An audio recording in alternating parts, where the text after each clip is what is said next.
When was the last time someone shattered your peace, and you still found a way to blame yourself? Maybe it was the partner whose silence felt like a punishment you were always trying to earn your way out of. Or the friend who knew exactly how to make you feel worthless, just enough to keep you coming back for their approval. Look me in the eye for a moment, because I'm about to tell you something that could crack your world open. You are not cursed. You are not weak.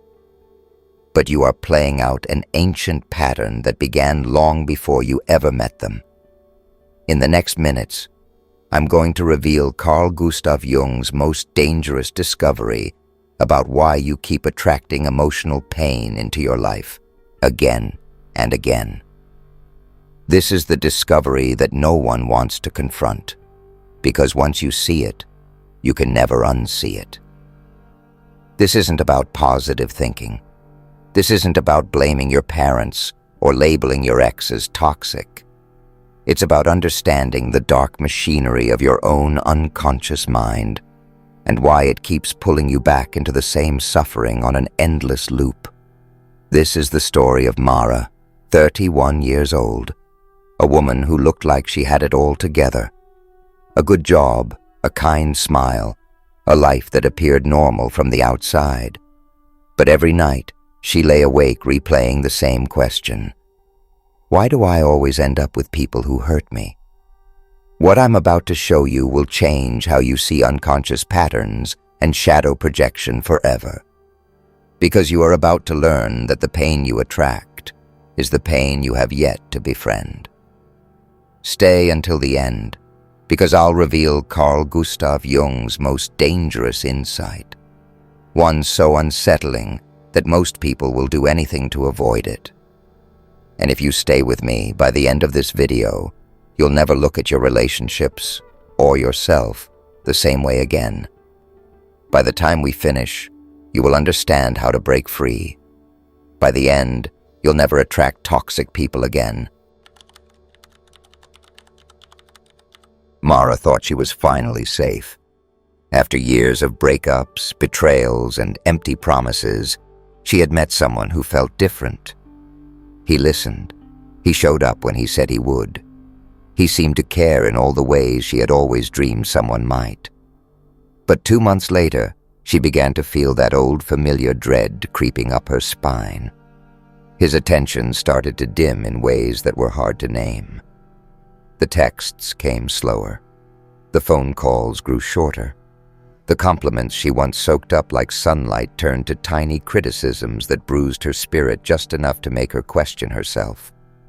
And every night, she lay in bed staring at the ceiling, replaying the same question over and over. What did I do wrong this time? Carl Gustav Jung observed that most people believe they are making conscious choices in love. He wrote, "Until you make the unconscious conscious, it will direct your life, and you will call it fate." That quote is a doorway to understanding why you attract the same pain again and again. Because in the bright theater of your life, you think you are the director, choosing who you love and who you let love you. But behind the curtain, there is a hidden script. A script written by the wounds you never healed. In Mara's case, the illusion was almost perfect. This man felt different precisely because he reflected the same darkness she had never dared to confront. She believed she was finally loved, but in reality, she had unconsciously chosen someone who mirrored her oldest pain, the feeling of being invisible unless she worked to be worthy. This is the hidden cruelty of unconscious patterns. They disguise themselves as destiny. They feel like chemistry, like passion, like fate. But what if they are just repetitions of a story you didn't choose? A story that was written in the first moments you learned what love felt like. Most people will spend decades trapped in this illusion, convinced that if they just love harder, try more, or find the right person, the pattern will finally break. But it never does, because the pattern is not coming from outside you. It is coming from within. Carl Gustav Jung's psychology reveals that the part of you longing for connection is the same part that is terrified to look in the mirror. The more you avoid your shadow, the more power it has to orchestrate every relationship in your life. You might be thinking, I would know if that were happening to me. But here's where it gets dangerous.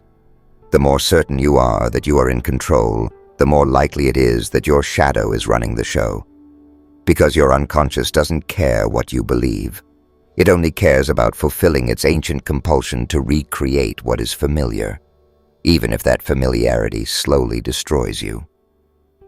What Mara discovered next will shock you.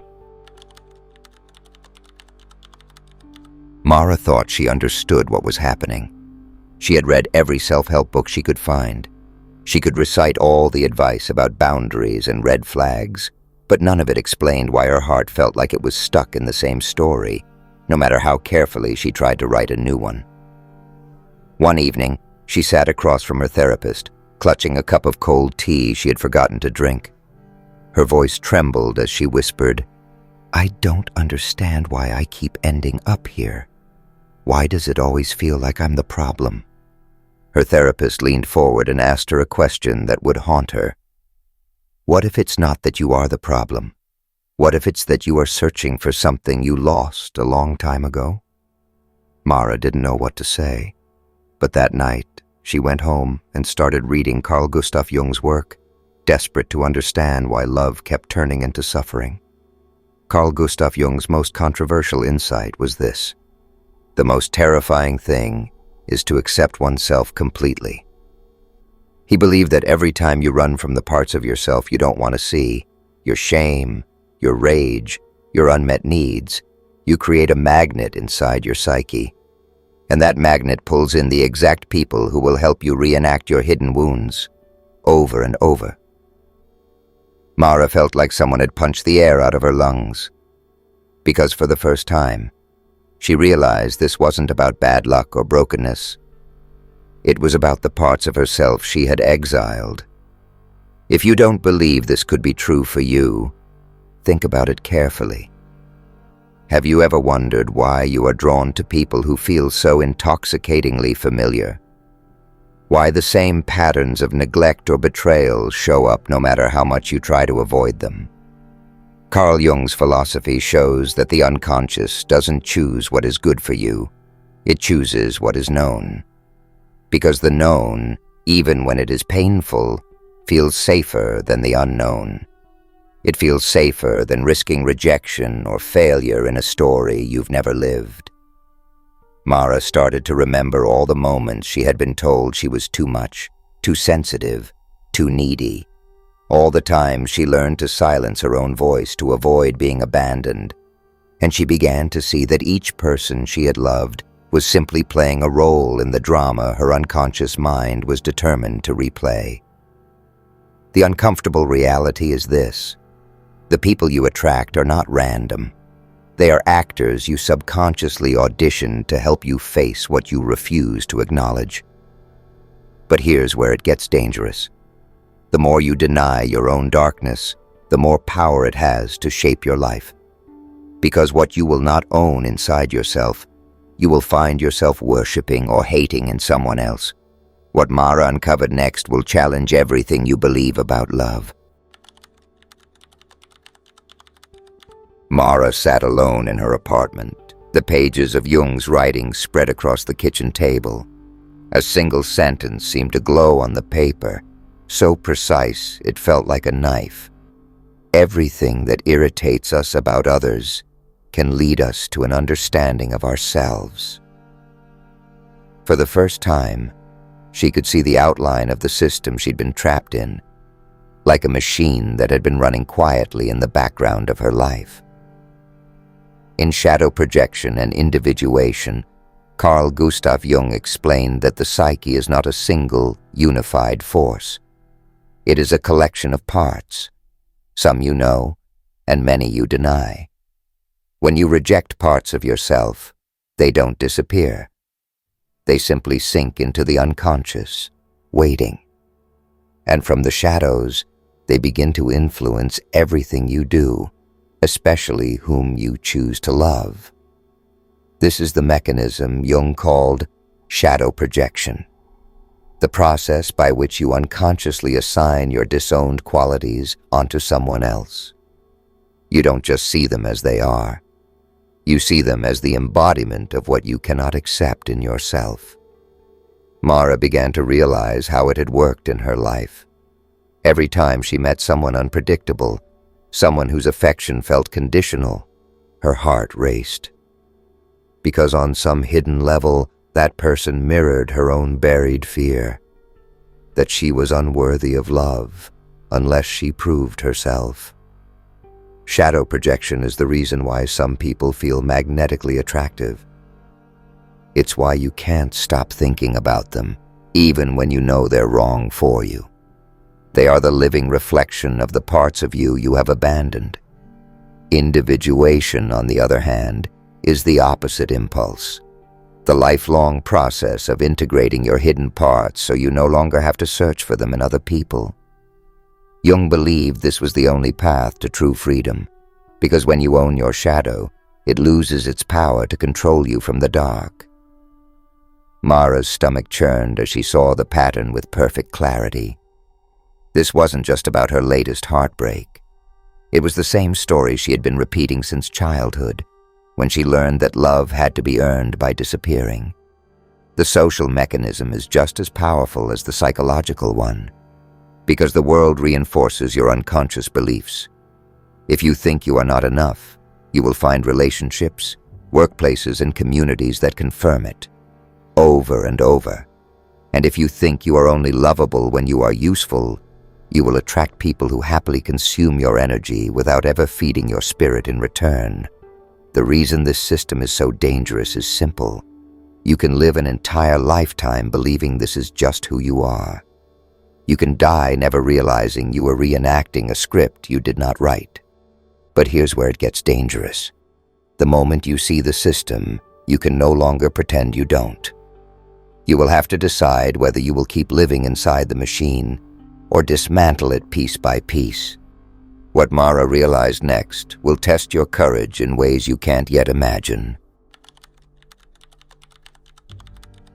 Mara had spent years believing she was unlucky in love, that maybe she was too sensitive, too needy, too complicated to ever be fully accepted by anyone. But the more she studied Jung's work, the more she felt a slow dread spreading through her chest, because the truth was so much more unsettling. She hadn't been choosing her relationships consciously at all. She had been pulled toward them by something ancient, something she could no longer deny. Carl Jung warned that the most dangerous traps are the ones you cannot see. He wrote, "The shadow is a tight passage, a narrow door, whose painful constriction no one is spared who goes down to the deep well." It's easy to imagine the shadow as something abstract, a metaphor for other people's dysfunction. But what Mara was beginning to understand was that her shadow had shaped everything she called love. It was her shadow that felt magnetized to emotionally distant partners, her shadow that convinced her she could finally prove she was worthy if she just tried hard enough, her shadow that whispered she was nothing without someone to rescue. This is how people get stuck in patterns, not because they are flawed, but because the unconscious mind is designed to seek what feels familiar, even when it hurts.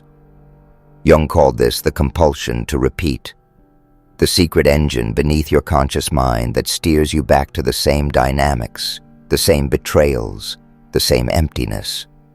It's why Mara's relationships all look different on the surface, different names, different faces, different promises, but underneath, they were all exactly the same. They all led her to the same feeling of unworthiness she had carried since childhood. And here is the most brutal truth. You can spend decades becoming more educated, more successful, more sophisticated, and still be ruled by the wounded child who never felt seen.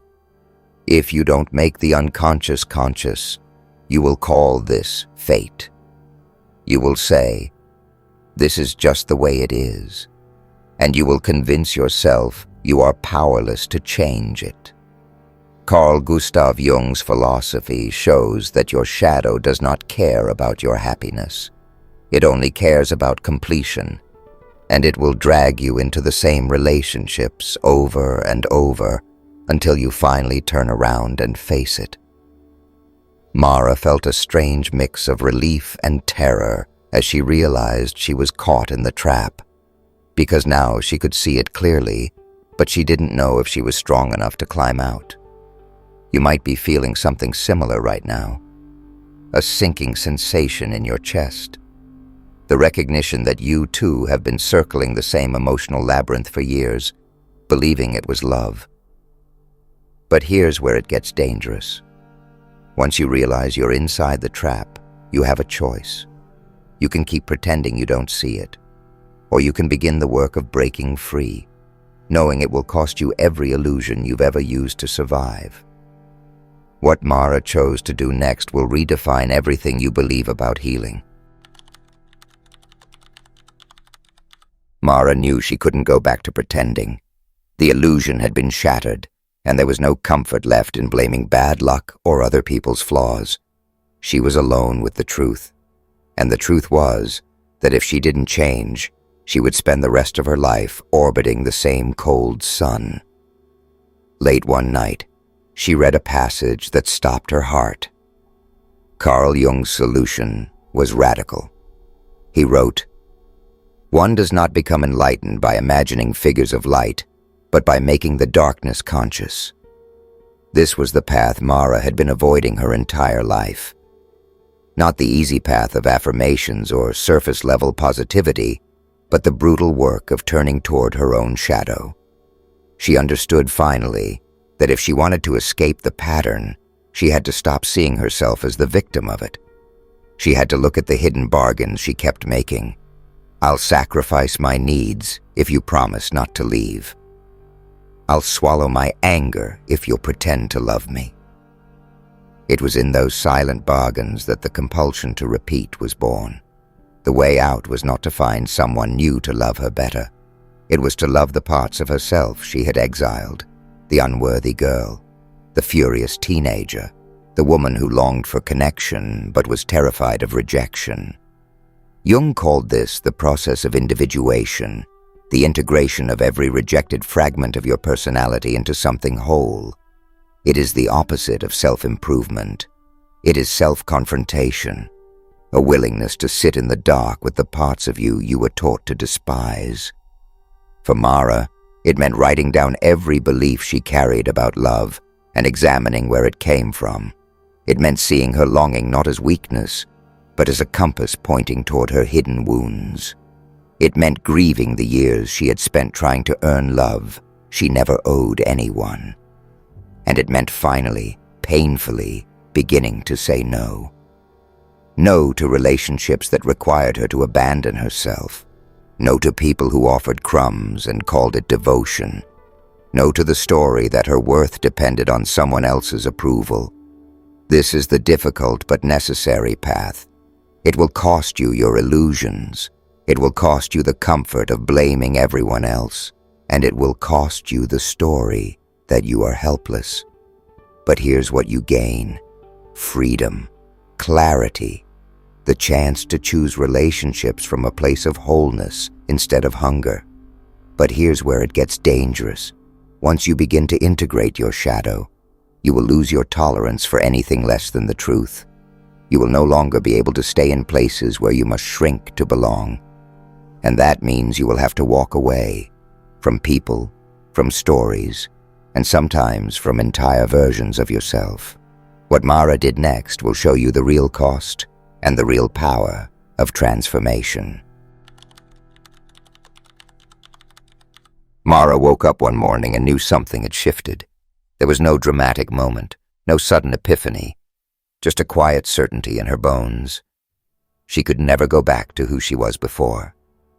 She began the day the way she always did, checking her phone for the message that never came. But this time, She put the phone down. She didn't bargain with herself about why he hadn't written. She didn't wonder what she could have done differently. Instead, she whispered the sentence she had written on a slip of paper taped to her mirror. "I am not here to prove my worth." Carl Jung believed that those who integrate their shadow become truly free. He wrote, "I am not what happened to me. I am what I choose to become." For the first time, Mara understood the real power of self-awareness. It wasn't about being above pain or never feeling triggered again. It was about recognizing her patterns as they rose, like waves she could name instead of drown in. She started to see the moments she would have called love for what they were: compulsions, echoes, the last attempts of her unconscious mind to pull her back into the familiar. And every time the old voice whispered, "You'll end up alone," she answered with the truth. "I would rather be alone than abandon myself again." This is what transformation looks like. Not perfection, but presence. Not the eradication of fear, but the refusal to let fear dictate your choices. Mara applied everything she had learned in small, almost invisible ways. She left the conversations that felt like performances. She stopped apologizing for needing time alone. She noticed when she felt that compulsive pull to rescue or to prove herself, and she sat with it instead of obeying. Each small act was an offering to the part of her that was learning she was already enough. Carl Gustav Jung's psychology reveals that when you reclaim the pieces of yourself you have disowned, you stop needing other people to carry them for you. You stop choosing partners who reflect your unworthiness back to you. You stop feeling like love is a battlefield you must survive. This doesn't mean Mara never felt lonely. It doesn't mean she never had to grieve. But it does mean that when loneliness came, it wasn't the same old monster in disguise. It was simply loneliness, an honest ache, instead of a symptom of the wound. By the end of that first year, she looked in the mirror and saw a woman who finally belonged to herself. Not because she had healed every wound, but because she had stopped pretending she had none. This is the quiet revolution of individuation, the power that comes from understanding that you were never cursed, only unconscious, and that your life, your love, and your peace are yours to reclaim. But here's where it gets dangerous. Once you taste this freedom, nothing else will satisfy you. You will never again be able to pretend you don't see the truth. What Mara knew at last will change everything you believe about your own story. Mara stood by her window, watching the morning light spill across the floor. The old ache still stirred in her chest sometimes, but it no longer owned her. It was just a reminder of who she had been and how far she had come. She finally understood what Carl Gustav Jung meant when he wrote, "One does not become enlightened by imagining figures of light, but by making the darkness conscious." This was the most dangerous knowledge of all, that you are responsible for what you carry and what you project, that you have the power to end the cycles that have defined your life, and that the price of this freedom is the willingness to look into the mirror without turning away. Now you have the same knowledge. You can't unsee it. You can't pretend you don't understand why you've been drawn to the same pain over and over. And you can't go back to believing that someone else will save you from your own shadow. But here's the gift hidden in this brutal clarity. You are no longer powerless. You are no longer a character in a story you didn't write.